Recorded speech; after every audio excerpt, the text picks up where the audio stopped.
Justice League Red, issue 1, Saladin Ahmed, writing with Clayton Henry on the art. So, yes, this is our issue 1 for the week.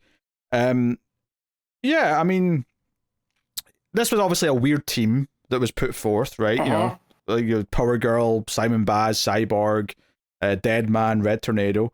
Like, it's a very oddball team, but sometimes that can be the best type of team. Sometimes, like, what brings these characters together can be a compelling story. And to be fair, like, this whole idea here that Red Tornado has basically been running some numbers and looking at simulations, and this, like, basically sees the Earth, like, having an apocalypse because the Justice League have reformed into this big version of it. That's the start of the dominoes falling, and he can't see any inevitability other than the world dying because of it. So he decides to recruit a team on his own, although in this issue it's just 2 characters. It's just Power Girl and Simon Baz, which I actually kind of like, because it means we just get to give both of them a cool little introduction. You know, Power Girl's dealing with some stuff in her city, Simon Baz is dealing with some stuff in his city, and they both get calls via their Justice League cards, and they're drawn to this meeting. But Red Tornado basically recruits them to go do some missions to try and divert the course of, like, the future and to ensure that nothing happens. But they can't tell the rest of the Justice League. It's all to be done in secret, because telling them will jeopardize the effect it'll have in altering the course of the future. And it's like, okay, like, obviously that sounds compelling, but at the same time, like, what if you're up to stuff and you don't want the Justice League to know because you don't want them to stop what you're doing because it's bad secretly? Hey, thanks to James Cameron, I don't trust AI. Okay? Like, I've grown up in a time where, like, I'm seeing people messing around with Chat GPT and all these other AI BS that's around. I hate this modern AI because it's murkied the term AI, because you're not talking about AI in that terms here. We're talking about actual artificial intelligence versus, like, stuff that can generate, like, a photo, you know, based on algorithms in 2 seconds. I'm just saying, in this time, right, I have this very negative aspect of that. You're introducing Red Tornado doing these things logically and rationally because humans can't, right? The heroes of Earth got together to do this, and it's actually going to cause the thing. I was like, this is Skynet, right? Like, Red Tornado's becoming Skynet because he's detached from his own humanity. We don't know yet. Maybe. Yeah. Because the big dramatic thing before the ending is that the characters, like, they go off to, like, do this mission, which is destroy this robot, which is a weapon. But it turns out after they destroy it, we get a bit of an action sequence. But the reveal is that it wasn't actually a weaponized robot. It was a big robot that plants food because it's full of seeds. And it's like, wait, did we just destroy something that's going to feed people?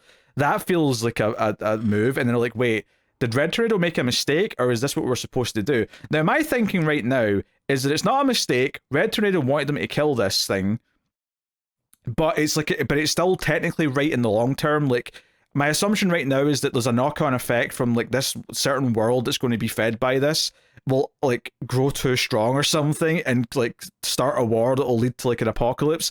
Like, that's my assumption right now, is that it seems cruel, and it is cruel, but he does have, like, a cold logic for why this is a good thing in the long run. That's what I'm expecting the explanation to be next issue, but that's what I got. That's what my mind immediately thought of anyway. But I do like that immediately the characters are like, hey, can we actually trust what Red Tornado's telling us? Because this seems a bit dodgy. For sure. Well, and that's just, I'm getting the vibes that I'm not going to trust Red Tornado from the one image of him trying to at the beginning, where he's talking about running through all these simulations. And then there's an image of him, you know, him saying, even if it tears me to pieces. And he's just like, with these body parts that looks like he's trying to put back in. It's a bit grotesque. Like, yeah, like, it's definitely ominous. Like, this is not like a heroic, you know, point for Red Tornado. And my main tie to Red Tornado came from the Brad Meltzer series. I don't know if you ever read that Justice League series. I haven't, no. It's on the eventual to-do list. Yeah, so in that, it introduces Red Tornado, and he gets a human body. And someone wants to get his old android body, because with that old android body, it can, you know, become unstoppable. And I won't spoil it for others, but the idea that Red Tornado has this desire to be human, right? It's kind of the crux of that character, and the fact that he can never seem to make it work. Here, having this image, it plays it out in a bit more of an ominous way, where it's like, what if his desire for humanity is detaching him from it, and he's going to try to do all this stuff ultimately to save Earth, but it causes more chaos across the galaxy. Yeah, because that's an interesting question. Okay, all right, you're trying to save Earth, but like, are you killing like 5 other planets with life forms on it to save Earth? That doesn't seem very fair to them. So, right, you know, that's a question. So reading this, I was like, oh, I don't know, this is weird. And then we got to the end where Power Girl and Baz are both pondering the same questions I'm pondering, and I was like, okay, Ahmed, I'm with you in on this. Yeah, and then the final page obviously teases another character that's going to be here, which is Black Adam, because it cuts back to him, and he's kind of watching what's happening on this other planet, and he's like, oh, the Tin Man's made a move sooner than I expected, which means it's time for Black Adam to enter the fray. So he's not like on the team, right? I don't think. No, he's not on the cover. Do we think? Then again, we don't know who's on this team yet. Right? No, technically, like, I'm just assuming the ones on the cover are going to be the full team eventually. We'll end up being there, right? Yeah. But yeah, it's interesting. You know, so I mean, I enjoyed the issue. Like, I thought it was a compelling mystery. Like the questioning Red Tornado's motives is interesting. I do like giving a chance to like all these, like, let's face it, C-list characters get a chance to shine a little bit by getting a bit more focus in a team book. So I'm down for that reason. Clayton Henry's art is not bad. Like I you know, every so often I do get a bit of the forehead thing going on, although it feels like he's trying to fight it. It is maybe a bit too clean at times. But for example, that last page with Black Adam, it's almost like he's compensating for the forehead thing, that he's actually went too far and squished his head down. Yeah. It's like he's really having trouble judging how big a forehead's supposed to be. He's not quite getting it right yet, but true. But then there's, so if you go to the page where it's after Baz gets to the space station that Red Tornado has set up, that's almost like going opposite of the Watchtower. The image of Red Tornado on the next page of like the projection, it almost looks like he's all forehead, right? Because of the way that the arrow takes up a lot of it. It's sure, like, I can see it. If he could find the middle ground, I feel we're good, you know. But most of the other art, I think, is fine. The next page, it's perfectly where fine. Red Tornado's, where Red Tornado's describing all of the things that could go wrong.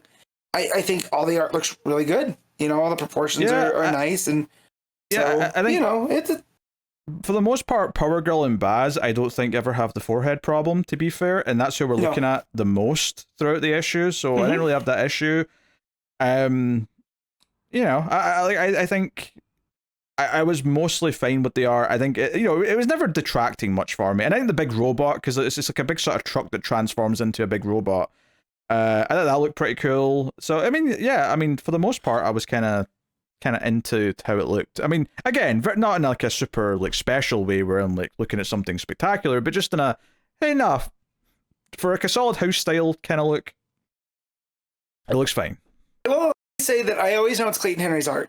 Like, as soon as I open the book, if I didn't, remember it was him, I'll know within a page or two, because he has a very distinct style with the heavier lines and the way that the breakdowns happen, and again, sometimes the foreheads and the shape of the bodies. So I will appreciate it for that. But here I gotta say it's a pretty solid effort on his part throughout here. Like, again, like you said, the big truck looks really cool, and like I didn't realize it was a transformer really until halfway through the fight, where I was like, oh no, that's not. It was a big box before. Yeah.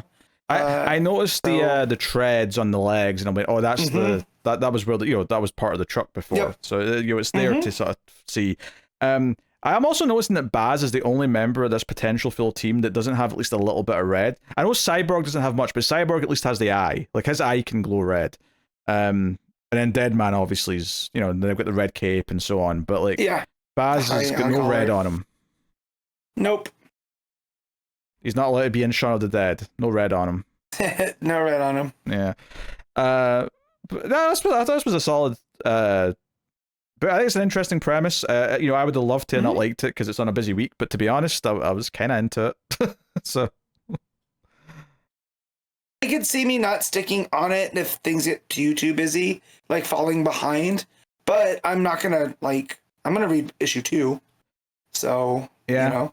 Yeah. I mean, it probably does help that, you know, Batman and Robin Year One's only got a couple of issues left. New Gods has only got a few issues left. Yeah. Like, you know, so we will all be dropping a couple. I mean, not dropping, but like a couple of things will be naturally leaving. In a few months. So we'll have a spot open, and like you keep saying too, I do like when you have a team that seems thrown together with some C-list guys because it gives those characters a chance to have a spotlight that normally wouldn't get it. Yeah, right? maybe like, shine a little bit. Yeah. Yeah, like I know Power Girl has her own book, but like I even dropped that. And then we haven't seen Baz really, like he's been a backup character in some of the Green Lantern stuff, but to have him front and center again, it's been a minute, and I become quite fond of Baz since Rebirth. So having him here is a welcome addition. But yeah, this was a lot of fun. All right, what are you giving Justice League Red issue 1? I'm gonna give this a solid 7.5. Yeah, I mean, I think that sounds about right. Like, I don't think I'd quite call it great, but I did enjoy it for what it was, and I'm kind of into like building out this little corner with these like oddball characters. So yeah, I'll agree with 7.5. I think that's a very fair score for this.